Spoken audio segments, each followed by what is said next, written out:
TV channel நண்பர்களுக்கு வணக்கம். நாம இன்னைக்கு இந்த பதிவுல என்ன பார்க்க போறோம் பார்த்தீங்கன்னா, உடல் உஷ்ணத்தை எவ்வாறு குறைப்பது? உடலை எப்படி ஆரோக்கியமா வைத்துக் கொள்வது? உடம்புல தோன்ற பல்வேறு வகையான நோய்களை எவ்வாறு சரி செய்து கொள்வது? அப்படிங்கிறத பத்தி இந்த வீடியோ தொகுப்புல நம்ம பார்க்க இருக்கிறோம். நெறைய பேர் என்கிட்ட கேட்ட கேள்விகள்ல, "சார் உடல் உஷ்ணம் அதிகமா இருக்கு. எனக்கு சுவாசம் உள்ள போகும்போதே வெப்பமாக இருக்கிறது. சரியா தூக்கம் வர மாட்டேங்குது. முடி நெறையா கழியுது, உதிருது. எப்போதுமே எனக்கு கண் எரிச்சல் இருந்துகிட்டே இருக்குது. அதேபோல இந்த உடல் வெப்பத்தினால எனக்கு எப்பவுமே டென்ஷன், பரபரப்பு இருந்துகிட்டே இருக்குது. நானும் என்னெல்லாமோ சொல்லி பார்த்துட்டேன், செஞ்சு பார்த்துட்டேன் சார். எனக்கு ஒண்ணுமே சரி வரல." அப்படிங்கிறவங்களுக்கு, நாம சொல்லக்கூடிய இந்த வழிமுறைய நீங்க ஃபாலோ பண்ணிட்டு வந்தீங்கனாலே போதும். அற்புதமான உடல் உஷ்ணம் குறையதுக்கு உங்களுக்கு உதவியாக இருக்கும்.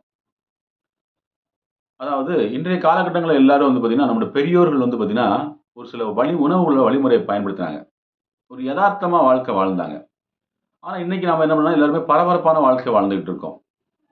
காலையில எந்திரிச்ச உடனே என்ன பண்ணுவாங்கன்னு கேட்டீங்கன்னா, நீராகாரம் பருந்துவாங்க. சுத்தமான நீராகாரம் பருகுவாங்க. காலையில வேலைக்கு போவாங்க. விவசாய வேலை செய்வாங்க. அப்போ உடல்ல பார்த்தீங்கன்னா, சமநிலை அடையறதுக்காக வேண்டி, பழைய நீராகார தண்ணீல உப்பு போட்டு கலந்து குடிச்சிட்டு போவாங்க. சிலர் பார்த்தீங்கன்னா, பழைய சாதமே எடுத்துடுவாங்க காலையில. காலையில முதல் நேர உணவே அவங்களுக்கு என்னவா இருக்கும்னு கேட்டீங்கன்னா, பழைய சாதமா தான் இருக்கும். அதுக்கு பேர் பார்த்தீங்கன்னா, ஐஸ் பிரியாணி. இந்த ஐஸ் பிரியாணிய சாப்பிட்டாலே போதும், உடம்பு தெம்பாயிரும். இன்னைக்கு நம்ம பார்த்தீங்கன்னா, மேலை நாடுகள்ல இதனுடைய அற்புதமான ரகசியங்கள தெரிஞ்சுக்கிட்டு, இத பார்த்தீங்கன்னா வியாபாரம் பண்றாங்க. உடலுக்கு பல நன்மைகளை செய்யும்னு சொல்றாங்க. நம்ம உடம்ப பார்த்தீங்கன்னா, வலுப்படுத்தணும்னா, உடம்புக்கு தேவையான நல்ல கிருமிகள், கெட்ட கிருமிகள் அப்படின்னு இருக்குது. இப்ப நல்ல கிருமிகள் இருந்தா தான் நம்ம சாப்பிடக்கூடிய உணவா இருக்கட்டும், என்னவா இருந்தாலும் சரி செய்து வெளிய அனுப்ப முடியும். அப்போ நல்ல கிருமியே இல்லாம இருந்துச்சுன்னா என்ன ஆகும்? விரைவில மலச்சிக்கல் உண்டாயிரும். ரத்தம் கெட்டு சீர்கேடு அடைஞ்சிரும். உடம்புல நடக்கக்கூடிய மெட்டபாலிசம் எதுவுமே நடக்காது. அப்போ அத சரி பண்றதுக்கு நம்ம முன்னோர்கள் அந்த காலத்துல என்ன பண்ணிருக்காங்கன்னு கேட்டீங்கன்னா, காலையில எழுந்து நீராகாரம். அதுவும் பழைய நீராகாரம் சாப்பிட்டாங்கன்னா ரொம்ப உகந்தது. அதுக்கப்புறம் பார்த்தீங்கன்னா, இன்னும் உடல் உஷ்ணத்த குறைக்கிறதுக்கு, இரவுல வெந்தயத்த ஊற வச்சு, இன்னைக்கு நெறைய பேர் பார்த்தீங்கன்னா, பலவிதமான நோய்கள்ல அவதிப்படுறாங்க. கேட்டா சத்து குறைபாடு, ரத்த குறைபாடு, எனக்கு உடம்பே சோர்வா இருக்கு, பலகீனமா இருக்கு அப்படிங்கிற எல்லாருமே இத பயன்படுத்தலாம். எல்லாரும் வீட்ல இருக்கக்கூடிய வெந்தயம் தான். இந்த வெந்தயத்த இரவுல ஊற வைத்து 1 ஸ்பூன் அல்லது 2 ஸ்பூன் போதும். 2 கிராம் அல்லது 3 கிராம் போட்டா போதும். 100 எம்எல் தண்ணி வைங்க. நல்லா ஊற விடுங்க. காலையில பார்த்தீங்கன்னா, நல்லா அழகா தண்ணியெல்லாம் ஊறி போய் அழகா இருக்கும். இந்த வெந்தயம் பார்த்தீங்கன்னா, சில துவர்ப்பு சுவையும், கார்ப்பு சுவையும் கலந்ததாக இருக்கும். இத நல்லா அரைச்சு, மென்னு சாப்பிடுங்க. நம்ம உடம்புல அவ்வளவு அற்புதமான ரத்த உற்பத்தி உண்டாகும். உடம்பு பார்த்தீங்கன்னா, உடல் உஷ்ணம் அவ்வளவு குறையும். நெறைய பெண்கள் பார்த்தீங்கன்னா, நம்ம மருத்துவ மையத்தில பார்த்தீங்கன்னா, வெள்ளைப்படுதல் நோய்க்கு சிகிச்சைக்கு வருவாங்க. அப்ப நம்ம சொல்லக்கூடிய உணவே என்னன்னு கேட்டீங்கன்னா, வெந்தயம் தான். இந்த வெந்தயத்தை இரவுல ஊற வைத்து, காலையில பருகி வந்தாங்கன்னா, ஒரு ஒரு வாரத்தில அவங்க உடம்புல பார்த்தீங்கன்னா, நல்லா உஷ்ணம்லாம் குறைந்து, அந்த வெள்ளைப்போக்கானது சரியாயிரும். ரத்தத்தின் அளவு பார்த்தீங்கன்னா, படிப்படியாக உயர்வத நம்ம கண்கூடா பார்க்க முடியும். இந்த அளவுக்கு நல்லா வேலை செய்யும். அதேபோல 3வது என்னன்னு கேட்டீங்கன்னா, உங்களுக்கே தெரியும். கிராமப்புறங்கள்ல எல்லார் வீடுகள்லயும் பார்த்தீங்கன்னா, சோற்றுக்கற்றாழை அப்படிங்கிற ஒரு மூலிகைய வளர்ப்பாங்க.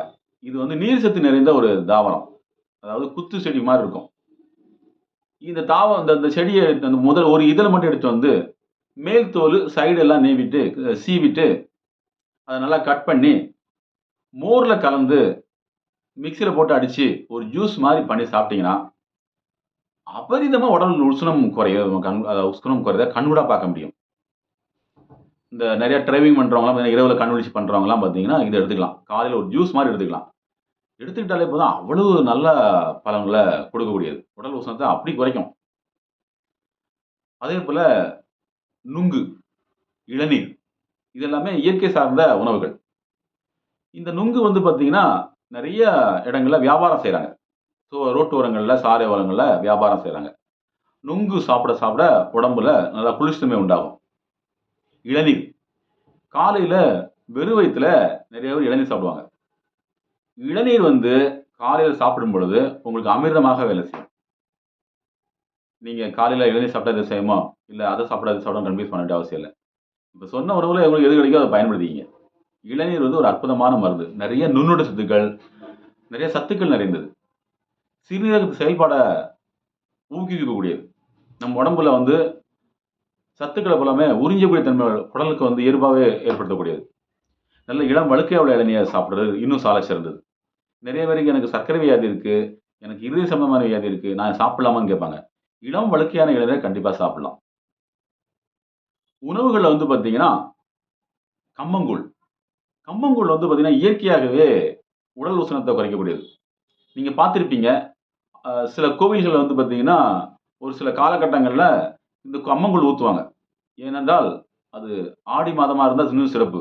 ஆடி மாசத்துல கூழ் ஊத்துறாங்க, அம்மனுக்கு கூழ் ஊத்துறாங்க அப்படின்னு சொல்லி, நம்ம பெரியவர்கள் ஒரு சடங்கு, சம்பிரதாயமே வச்சிருக்காங்க. இப்ப நீங்க அத பயன்படுத்தி, காலையில, இரவுல வந்து பார்த்தீங்கன்னா, கம்மங்கூழ நல்லா கரைச்சு, கொதிக்க வச்சு, அப்படியே ஆற விட்டுருங்க. மறுநாள் காலையில அத பெசஞ்சு, அது கூட மோர் சேர்த்து, சின்ன வெங்காயம், சுண்ட வத்தல் இதெல்லாம் எடுத்து காலைல வந்தீங்கன்னா, உடல் வந்து அவ்வளவு அற்புதமாக உடல் உஷ்ணம் குறைய நம்ம கண்கூடா பார்க்க முடியும். அதேபோல சுண்ட வத்தல். சுண்ட வத்தல் உங்களுக்கு தெரியும். அது ஒரு அற்புதமான மருந்து. நெறைய வீடுகள்ல வந்து பார்த்தீங்கன்னா, வத்த குழம்புன்னு வச்சு சாப்பிடுவாங்க. மூட்டுகளுக்கு அவ்வளவு ஆரோக்கியம்னு சொல்லுவாங்க. அந்த அடிப்படையில பல நன்மைகளை உடையது இந்த சுண்டைக்காய். சுண்டைக்காய் நீங்க தாராளமா எடுக்கும்போது, உங்களுக்கு அற்புதமான பலன்கள கொடுக்கும். அதேபோல நீர். தண்ணீர் வந்து நம்ம நெறைய குடிக்கணும். அதுவும் கோடை காலமா இருந்தா நல்லா குடிக்கிறது ரொம்ப சிறப்பு. தாகம் ஏற்பட சிறிது சிறிதா தண்ணீர் குடிச்சிட்டே இருக்கணும். அதுவும் இயற்கையா கிடைக்கக்கூடிய தண்ணீர் ரொம்ப நல்லது. இன்னைக்கு நெறையா மருத்துவ வல்லுநர்கள் சொல்றாங்க, இயற்கையிலே கிடைக்கக்கூடிய தண்ணீர் வந்து நெறைய சத்துக்கள் நிறைந்து காணப்படுகிறது. நம்ம உடம்புக்கு நெறைய சத்துக்கள் வேணும். அதனால ஆறுகள்ல, குளங்கள்ல, கிணறுகள்ல, போர்ல போட்டு இயற்கையா இருக்கக்கூடிய தண்ணீர் எடுத்து, அத ஒரு மண்பானையில போட்டு, அந்த தண்ணீர வந்து ஒரு நாள் ஊற வச்சுட்டீங்கன்னா, அதுல உள்ள அழுக்குகள் இருந்தாலும் அந்த மண்பானையில கீழ அடியில படிஞ்சிரும். இந்த தண்ணீர சமையலுக்கும், உடலுக்கும் பயன்படுத்தும் பொழுது, நெறையா மக்கள் வந்து பார்த்தீங்கன்னா, சொன்ன கருத்து என்னன்னு கேட்டீங்கன்னா, "எனக்கு இப்ப மூட்டு வலி குறைஞ்சிருக்கு சார். முதுகு வலி குறைஞ்சிருக்கு சார். உடம்பு வலி குறைஞ்சிருக்கு சார்.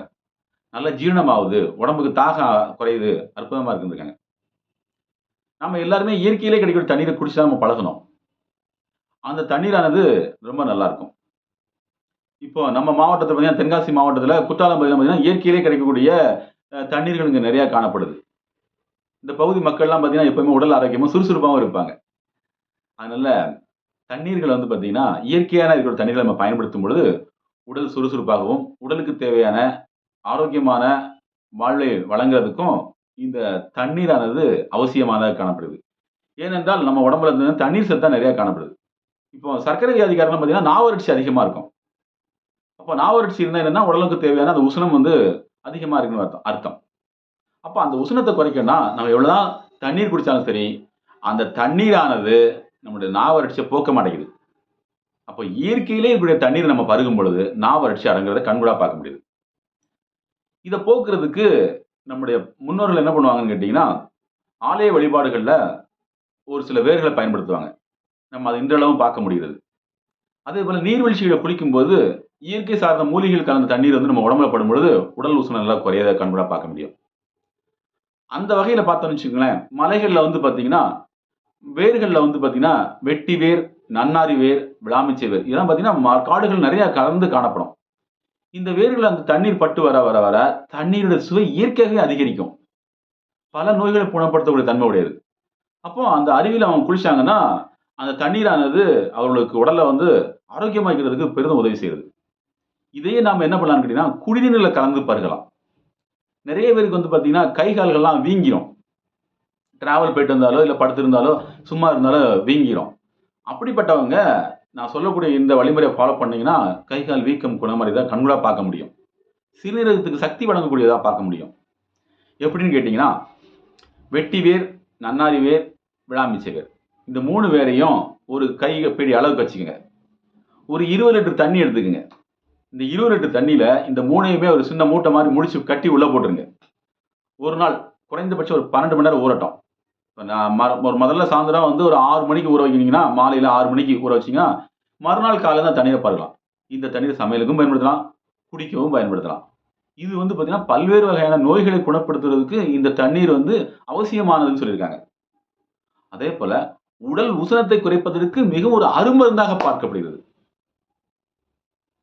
அதுக்கப்புறம் நிறைவாக நம்ம வந்து பார்த்தீங்கன்னா, என்னதான் இருந்தாலும் சரி, வெளிப்பிரயோகத்துக்கு ஒரு மருந்து கண்டிப்பா சொல்லியே ஆகணும்.